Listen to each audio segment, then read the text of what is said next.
বাঘ বাঁচলে বন বাঁচবে, বন বাঁচলে মানুষ বাঁচবে। অথচ দিন দিন হারিয়ে যেতে বসেছে সুন্দরবনের এই রাজা, যার গর্জন ক্রমেই নিস্তেজ হয়ে পড়েছে। তাই প্রাণীটি রক্ষায় প্রতি বছর এই দিনে পালিত হয় বিশ্ব বাঘ দিবস।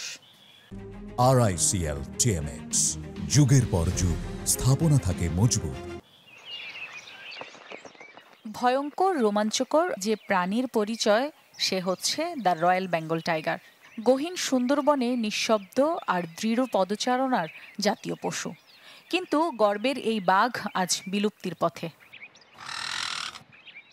একসময় সুন্দরবনে 400টির বেশি বাঘ ছিল, আজ তা নেমে এসেছে 115টিতে।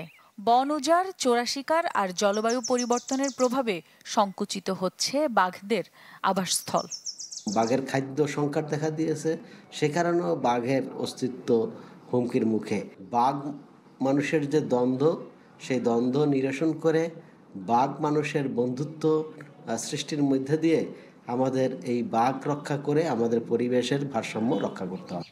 পরিবেশবিদরা বলছেন, গেল 6 বছরে বন বিভাগ থেকে বাঘের সংখ্যা বৃদ্ধির আভাস দেয়া হলেও সুন্দরবনে বাঘের টিকে থাকার হুমকি রয়েছে।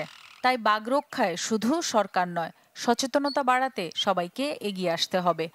যে জায়গাগুলোতে বাঘের শব্দ শোনা যেত, তার আশপাশ দিয়ে জাহাজ চলার কারণে, জাহাজের শব্দের কারণে এখন কিন্তু সেখানে আর বাঘের শব্দ শোনা যায় না। অতিমাত্রায় জলোচ্ছ্বাস এবং এর কারণে অনেক সময় বাঘের যে আবাসস্থলগুলো, এগুলো ইনান্ডেটেড হয়ে এটা অনেক সময় নষ্ট হয়ে যাচ্ছে। টাইগার অ্যাকশন প্ল্যান আছে আমাদের, সেইটা বাস্তবায়নের জন্য পিরিয়ডিক পপুলেশন এস্টিমেট করা, স্টেক হোল্ডার কনসালটেশন, এইসব কাজ সহ সুন্দরবনের সার্বিক বাঘের আবাসস্থল রক্ষায় IRMP বাস্তবায়ন, সুন্দরবনের ইকোলজিক্যাল মনিটরিং, এইগুলো কিন্তু কাজ চলছে।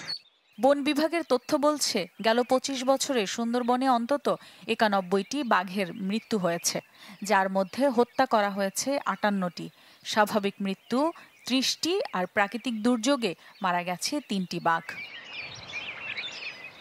Desk report, channel 24।